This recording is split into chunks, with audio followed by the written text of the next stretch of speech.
vamos lá, vamos começar hoje. Paramos aqui, estamos na 135 do arquivo. Vou ler com vocês. 135. Enquanto estiver escondida, a verdade permanece potencial, pois ainda não foi removida do âmago da semente do Espírito Santo. Portanto, eles que têm a verdade escondida ainda em potencial, são escravizados pela opressão. Mas quando a luz perfeita for revelada, então ela vai brilhar sobre todos. E todos os que estiverem em seu bojo receberão a crisma. Então os escravos serão libertados e os cativos resgatados. Adorei. Então vocês lembram que semana passada, vamos só fazer uma volta rápida. Na semana passada, a gente viu essas passagens aqui que fala do cataclismo das águas, que é obviamente uma menção ao Êxodo. A anterior vai comparar a ideia da câmara nupcial valentiniana, né? Lembrando que o Evangelho de Filipe é um texto valentiniano, vai comparar com o Santo dos Santos, e aí aqui ele vai trazer a imagem do véu que se rasga, do véu entre mundos, do véu entre o espiritual e o material, é a abertura da cruz espiritual, a crucificação de luz, não a crucificação mórbida. E aqui tem essa imagem, no 131, ó, que tudo o que é inferior, tudo que participa da morte, tudo que não conseguiu trazer à tona o espírito, ou ser iluminado pelo espírito, tudo que ainda pertence à regência da escravidão dos eons, né, tudo isso fugirá e ficará destruído e abandonado, né? Mas aqueles que participam da dança, eles conseguem se colocar aqui, ó, debaixo das asas da cruz. Então aqui tem essa ideia do véu que se abre para a experiência espiritual, o divino que fala com o humano e o humano que acessa o divino, e aqueles que conseguem ter um toque disso ficam embaixo das asas da cruz. Essa imagem acolhedora, né? Aí depois a ideia de que tem as águas que são transpostas, né? Aí eu trouxe a imagem do Leviatã, do simbolismo das águas no diagrama Ofita, né? Para a gente tentar entender o que são essas águas, né? E tudo isso remete a gente, né? Esse tipo de linguajar que o Filipe usa vindo do judaísmo remete a gente ao êxodo, à escravidão, né?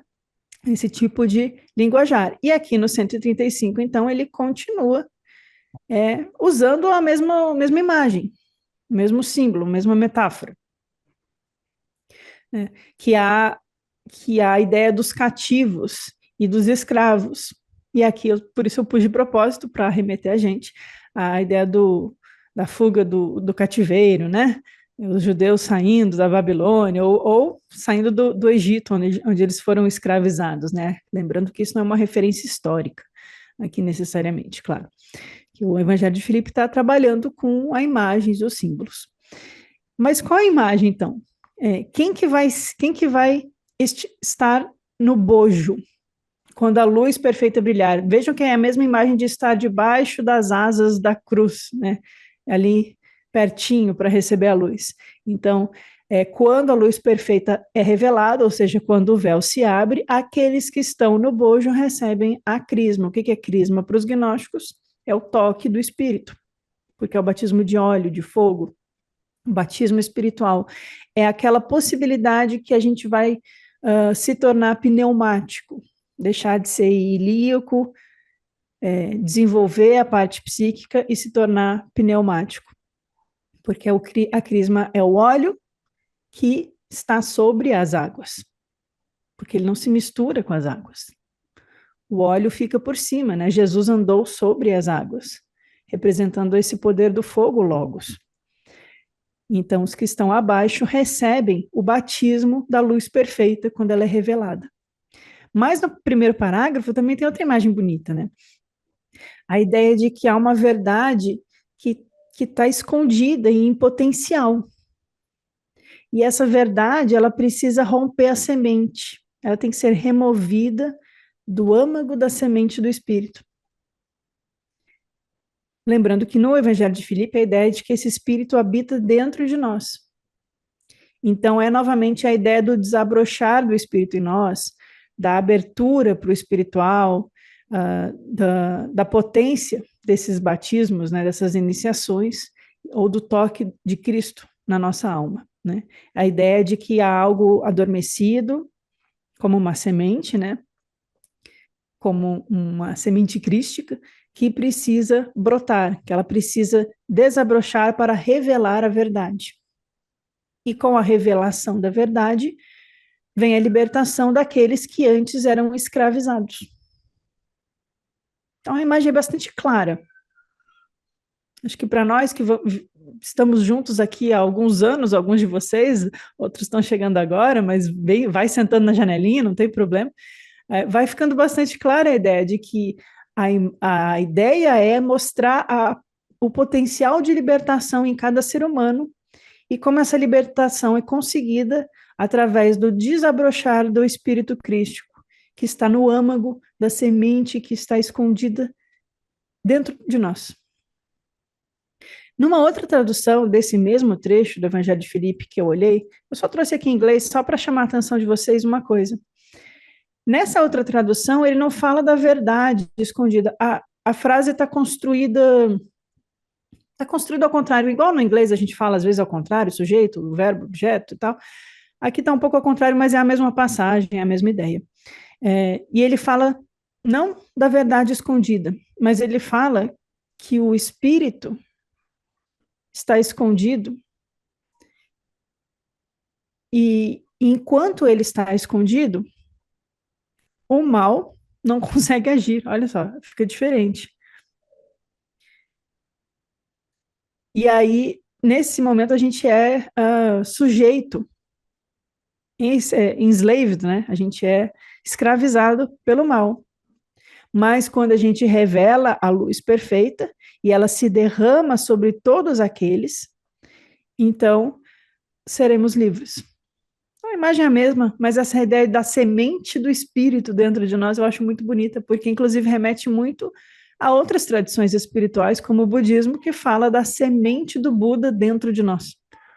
O Tathagata Garba. Garba significa semente. A semente do Tathagata. Garba Lux, semente de luz. Né? Essa ideia de que há algo potencial que precisa sair e desabrochar, e isso traz iluminação, verdade e o contato, a reconexão da alma com o espírito. Essa era a passagem 135. Alguém quer comentar ela, que eu já vou para a próxima. E aí, claro, são 3 passagens que a gente vai trabalhar hoje. Já estamos indo para a segunda. E é claro que o redator do Evangelho de Filipe vai finalizar novamente com as ideias da Câmara Nupcial, porque é o grande tema do Evangelho de Filipe. Aqui começa com uma referência a Mateus.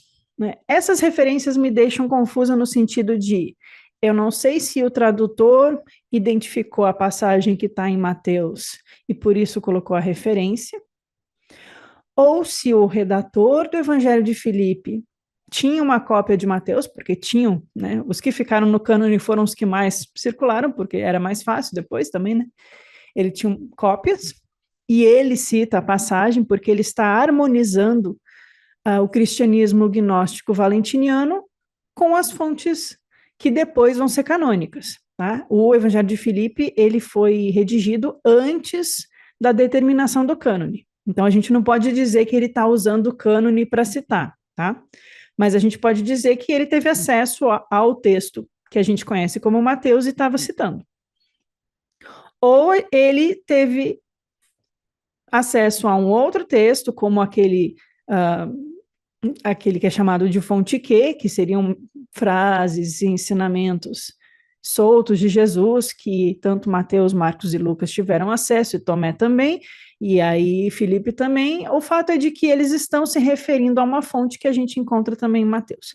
É só isso que fica, mas a gente não pode dizer que ele está citando o cânone, porque o cânone ainda não existe. Só isso que eu queria enfatizar. Nessa época, pelo menos a redação mais antiga do Evangelho de Filipe, provavelmente é século II. Mas o fato é, havia o texto de Mateus, ou a ideia de trás dele, e aí ele está citando, ou o tradutor encontrou a referência e colocou para a gente. Só para fins didáticos aqui, de quem gosta de estudar a história da Bíblia e formação do cânone, a gente fica com essas pulguinhas na cabeça, tá? Mas vamos para o texto. 136. Toda planta que meu Pai, que está nos céus, não tiver plantado, será arrancada. Não é o que a gente estava vendo lá no Peixe Sofia, semana passada? Ou o próprio texto aqui? É que quando o véu for rasgado, as coisas serão reveladas, e tudo que for inferior fugirá, porque não será capaz de se misturar com a luz.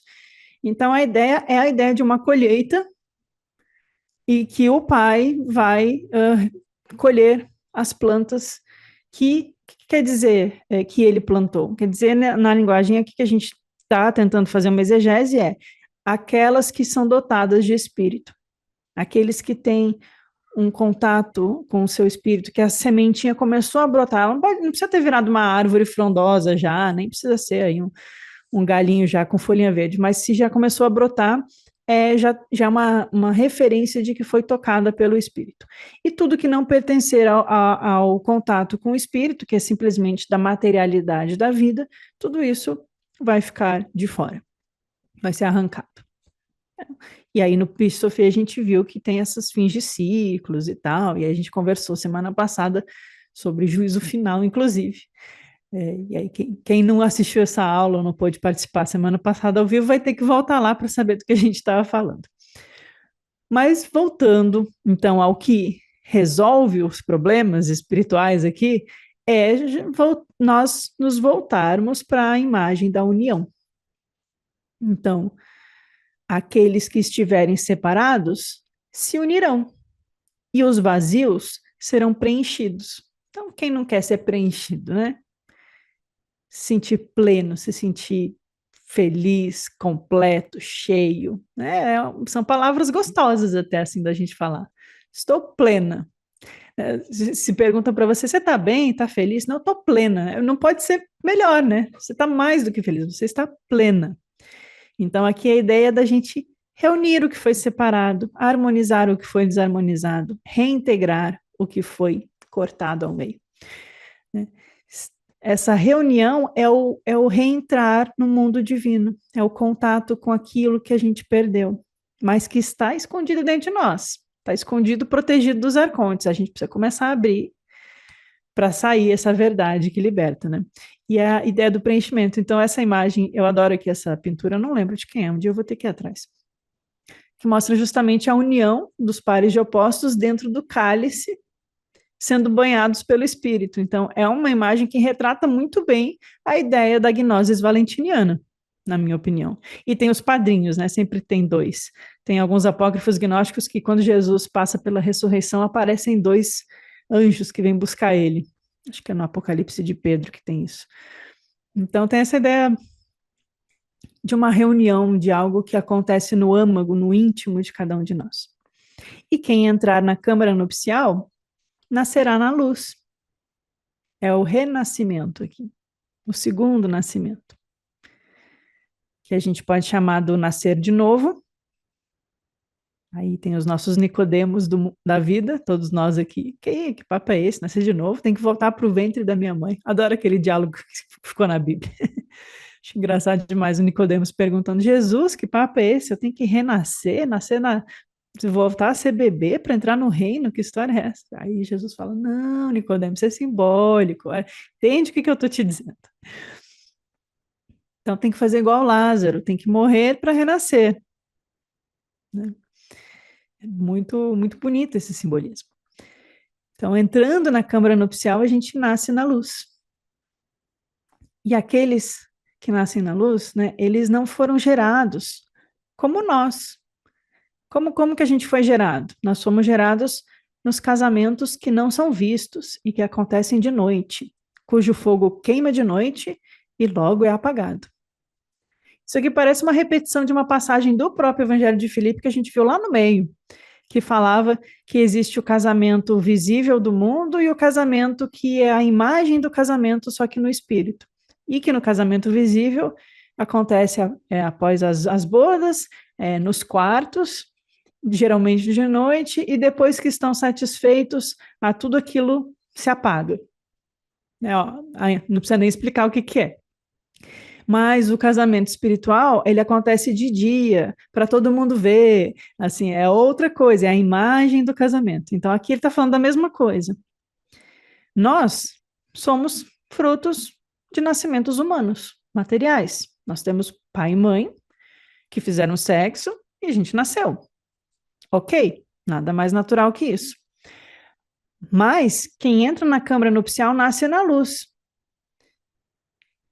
E os mistérios daquele outro matrimônio, que não é esse que acontece de noite, que queima o fogo e logo se apaga, esse outro matrimônio, os mistérios desse outro matrimônio são consumados de dia, sob a luz. E nem esse dia termina e nem essa luz se apaga. Então é um êxtase constante, mas é a ideia de um samadhi, gente, a ideia de um êxtase, de uma experiência de iluminação espiritual. Mas isso ocorre no íntimo de cada um.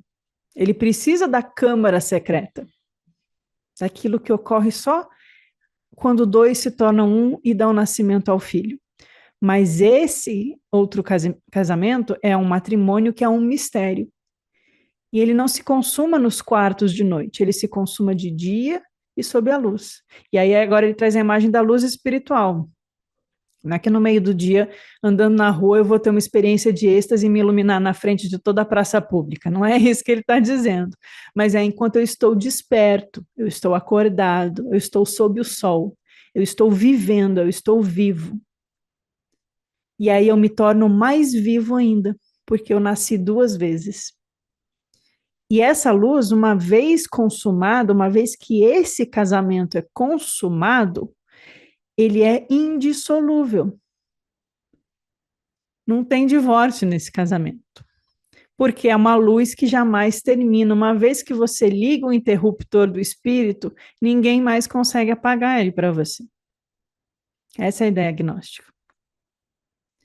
E aí que a gente diz, né, que aí Jesus se torna vivo, ergue-se de entre os mortos, venceu a morte, iluminou o mundo.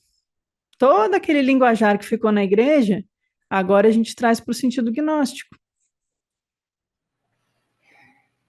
Bom, então vamos finalizar a última passagem do Evangelho de Filipe. Primeiro eu vou ler. 137. Então a gente está falando sobre renascer no casamento que está sempre iluminado.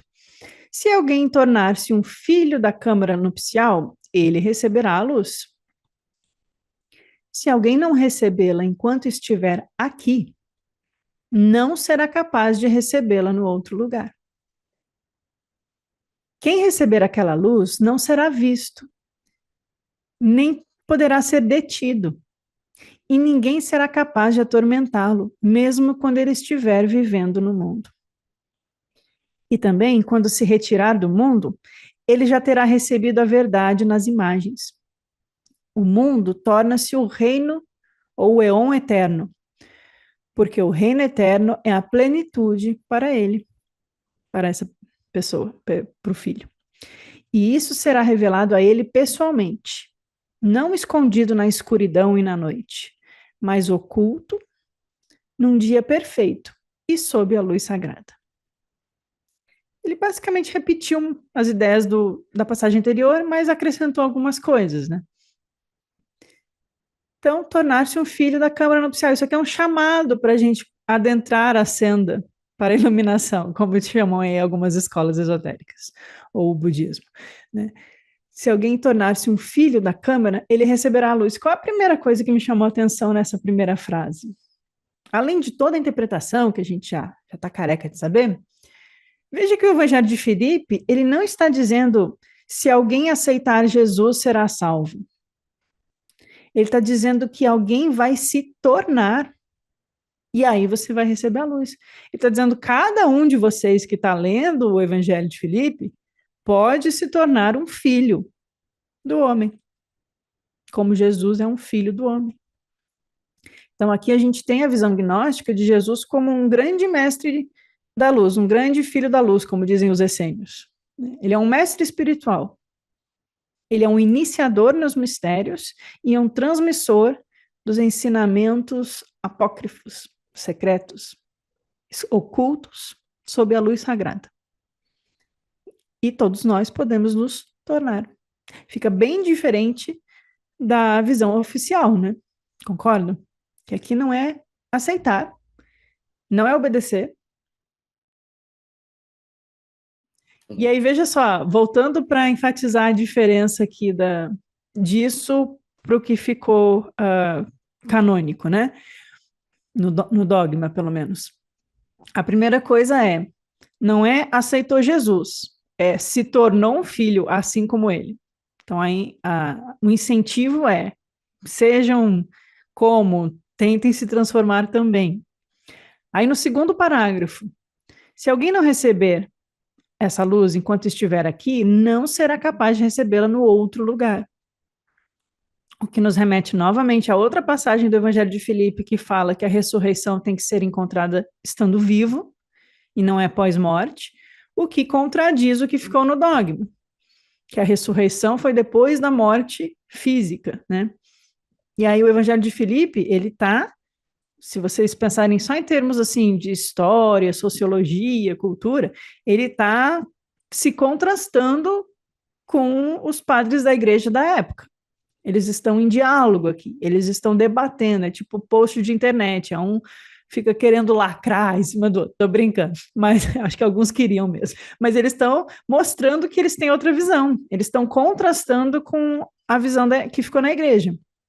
Ele está dizendo, não, ressurreição não é depois de morte, não é julgamento da alma que você vai entrar no céu depois de morrer, você tem que conquistar isso na vida, estando vivo, estando aqui. A ressurreição de Jesus foi com ele vivo. A morte do corpo físico depois foi outra coisa. E aí os dois símbolos se juntaram. A morte do corpo e o mestre perseguido e a ascensão espiritual da matéria, do espírito crucificado na matéria, o espírito que preenche a matéria e eleva-se e vence a matéria. Né? Mas eles continuam falando de coisas que nos lembram a tal da paixão de Cristo, como ficou na igreja, né? Então, quem receber a luz não será visto. Esse não será visto eu achei estranho. Mas não poderá ser detido. E ninguém será capaz de atormentá-lo, mesmo quando ele estiver vivendo no mundo. Quer dizer que a vida vai ser sempre perfeita? Não. Mas isso não vai gerar tormento para aquela pessoa. As coisas acontecem, mas não há sofrimento psíquico. E isso aqui que a gente encontra em alguns apocalipses que eu às vezes vejo estudiosos citando, né? Como esse Apocalipse de Pedro que está em Nag Hammadi, que eles chamam de... tem um livro em inglês que se chama The Laughing Jesus, né? O Jesus gargalhão, assim, ele está dando gargalhada, está sorridente, rindo. Por quê? Porque tem essa imagem no Apocalipse de Pedro de que outro foi crucificado no lugar de Jesus, porque Jesus estava do lado de fora da cruz dando risada. A mensagem, a meu ver, o corpo está sendo crucificado, mas a alma é imortal. O espírito não pertence ao corpo, o corpo é um veículo. O corpo não sendo mais útil, ele sai. E aí ele fica do lado de fora vendo a carnificina, vendo a violência, vendo o nível de ignorância das pessoas, mas ele não está sendo atormentado. Essa é a ideia que alguns gnósticos usam, que o mestre ele não sofreu, o corpo sofreu. Talvez ele tenha sofrido, porque eu acho que o mestre que estava ali fazendo alguma coisa, ele não gostou muito de ter todo o seu trabalho interrompido e os seus discípulos serem perseguidos e toda aquela coisa que ficou. Acredito. E aí, pessoal, acredito que ele não gostou muito, não. Mas, assim, o sofrimento, acredito que alguém com um nível de consciência de Jesus, com o nível de domínio que ele tinha sobre os arcontes, é algo que, quando você vê que não tem mais volta, você se retira do corpo. E aí você pode estar sorridente ao lado do discípulo. Você pode estar bem porque você retorna ao mundo espiritual, digamos assim. Mas você ainda está ali, tanto que ele continua ali. Depois da morte, ele continua. Dizem os textos gnósticos, por algum tempo. Investe de luz, ensinando, conversando, dando instrução. Mas agora não tem mais instrução nas cidades, nas mesquitas, nas sinagogas, não tem mais nos montes, não tem mais para a população. A parte pública, o ensino público de Jesus termina, porque ele não tem mais um corpo. Ele não é mais capaz de chegar às grandes populações. Ele depende de passar o melhor que ele puder para os discípulos preservarem aquilo e não deixarem o ensinamento morrer. Então, ele só consegue acessar os discípulos que são capazes de ver e ouvir. E por isso, o ensinamento é apócrifo, reservado, oculto. E por isso ele é complexo, porque ele foi dado para os mais avançados dentre os discípulos de Jesus. A gente está tateando aqui, tentando entender. Muito do que ficou no Novo Testamento provavelmente era, sim, parte de um ensino público de Jesus, porque ele provavelmente falou para massas e ensinou, e deu bons exemplos, e fez as parábolas, e tentou instigar as pessoas na direção do bem. Mas para o seu núcleo interno, aí ele vinha com metafísica, com Sofia, com arcontes, com não sei o que. Agora vocês precisam entender. E anota aí, porque quando eu precisar, eu preciso que vocês tenham salvo o ensinamento. Não deixa ficar só assim nos ditos populares, não. Salvem esse ensinamento. Mas o que fica de toda essa mensagem é: se ele se tornou filho do homem e ele recebeu a luz, estando aqui, né, ele ressurgiu, teve a ressurreição, que é basicamente uma iluminação espiritual, né? Ele não é mais atormentado, mesmo quando está vivendo no mundo. Isso é a imagem de um Bodhisattva, isso é a imagem de um Mahatma na teosofia, é a imagem de um grande mestre da luz, que tem pleno domínio. É a imagem de um homem que se tornou divino. É diferente de dizer que Jesus é Deus. Tem Deus, Jesus é Deus, e ele é a terceira pessoa da Trindade, e eles são a mesma coisa. Não é que ele é Deus e todo o resto das religiões do mundo são pagãs e precisam ser destruídas. Não, ele se tornou divino. Ele se divinizou. E ensinou um caminho e pagou por isso. Porque o mundo não perdoa. Vocês lembram de uma passagem que a gente viu também aqui no final do Evangelho de Filipe, que falava assim: se o pão é abençoado e o cálice é abençoado, por que quando a alma se ilumina, o corpo também não será cheio de luz? Tem uma passagem que diz isso, assim, passagens atrás, aqui do Evangelho de Filipe, se vocês voltarem, vocês acham. E aí a gente estava justamente conversando, olha, como a visão valentiniana também está falando que o mundo se ilumina, que o corpo se torna abençoado também, né? Não é só, é ruim, tem que abandonar o corpo, tudo é ruim, que é como ficou o estereótipo dos gnósticos, né? Não, a iluminação ela vem de dentro, ela abençoa o cálice, ela abençoa o pão, ela abençoa o corpo, porque o que importa é o que está preenchendo essa matéria, não a qualidade da matéria em si, que a matéria ela é neutra nesse sentido. Quando ela deixa de ser aprisionadora, porque a gente já tem domínio das sensações que o mundo nos dá e eles não nos perturbam mais, se torna algo neutro. Agora, nesse terceiro parágrafo, no quarto parágrafo, é a mesma coisa. Que quando ele se retira do mundo, ele já vai ter recebido a verdade nas imagens. Vamos parar aí. Verdade nas imagens. Provavelmente, eu acho, ele está falando que aqui, ó, na esfera de Barbelô está aqui, ó, que é a pronoia, né? Pronoia, o primeiro pensamento, a primeira imagem. Às vezes o filho, que é o primeiro homem, que também é o filho, que também é o Cristo, é aqueles textos gnósticos que tem um monte de qualificativo.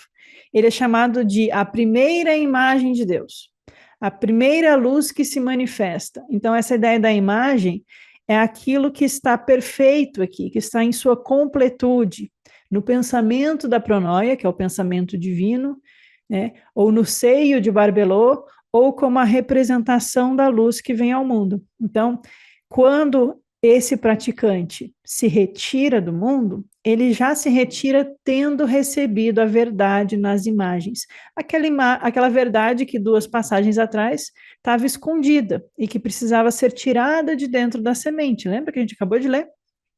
Essa verdade que vai deixar a gente não ser mais escravo. Então, esse que não é mais escravo, ele conquista a verdade que liberta, está lá no João, né? E assim ele recebe essa imagem. Então, aqui imagem não é no sentido de reflexo, não é no sentido de aparência. Os textos gnósticos vão lidar com esses conceitos da filosofia, da essência, da aparência, do reflexo, a imagem. A imagem perfeita é o como é que é? O blueprint, é o original. E a aparência é o que fazem várias cópias e às vezes algumas saem com defeito, entende? Então aqui a ideia de imagem não é no sentido de reflexo no fundo da caverna, é aquilo que é do reino da verdade. Então, quando a gente recebe essa verdade ainda estando aqui no mundo, o mundo torna-se o éon eterno, porque o reino eterno é plenitude para essa pessoa. Então, o mundo deixa de ser cárcere. O éon eterno participa do mundo. Nós somos capazes de reconhecer a imagem do divino presente no cosmos sensível, porque a verdade se revelou para nós. E isso será revelado a ele pessoalmente, não escondido. Não é um segredo que você passa assim, fofoca no ouvido. Mas é revelado sob a luz sagrada. E agora, para a gente finalizar, eu vou brincar de animação de PowerPoint com vocês. Bem, pegar as imagens bem infantis, mas só para fazer graça com vocês. Então, vamos tentar entender o que está sendo dito no último parágrafo, no último dito do Evangelho de Filipe. E aí, por isso, eu trouxe a nossa imagem da cosmogonia. O mundo de baixo, os mundos inferiores, os eons inferiores e os eons superiores. Aqui ele está falando do eon eterno. Então, ele está falando dos eons superiores. A luz sagrada, ela pertence à unidade. O espírito invisível, o Nous, o Pai, a Mãe, o Barbelô, Pronoia, o Cristo, o Logos. Aqui nós temos a luz sagrada, que contém a verdade. E aí Jesus se levanta. Vou até fazer de novo. Ó. Ui! Ele recebe essa verdade. E aí ele transcende o mundo da morte. E ele se eleva em direção àquilo que é da luz sagrada. Tendo feito isso, essa luz se expande para o reino sensível e preenche todo o mundo. E aí agora, mesmo vivendo no mundo, não há mais tormento. O reino eterno também se torna plenitude no mundo. Então temos agora mundo noético, cosmos inteligível, plano espiritual, pleroma divino, a casa do Pai, estou dando sinônimos aqui para a gente se localizar, onde estavam as luzes, onde estavam as imagens perfeitas, onde nasceu o Logos, Cristo, e aí ele preenche todo o mundo sensível. E aí os arcontes, os Yaldabaoth, eles não conseguem deter essa pessoa e nem atormentar ela. Então, o mundo se torna o reino eterno, porque o reino, então, assim em cima como embaixo, agora está completo. Foi preenchido. Não está mais vazio, foi integrado. E aí a gente tem os arcontes que ficaram aqui embaixo, eu pus uns gárgulas, porque gárgulas me lembram arcontes ou daimones, cacodaimones. Mas a gente tem o Cristo ascendido. Tô brincando, gente, mas é para ficar fixar. Então, o Cristo ressurrecto, Na visão ortodoxa e dogmática, não, é a ressurreição espiritual. E Cristo volta ao mundo. E quando ele volta, os arcontes não dão conta dele, eles fogem, saem correndo. Então, vou fazer de novo. Ó. Vamos lá.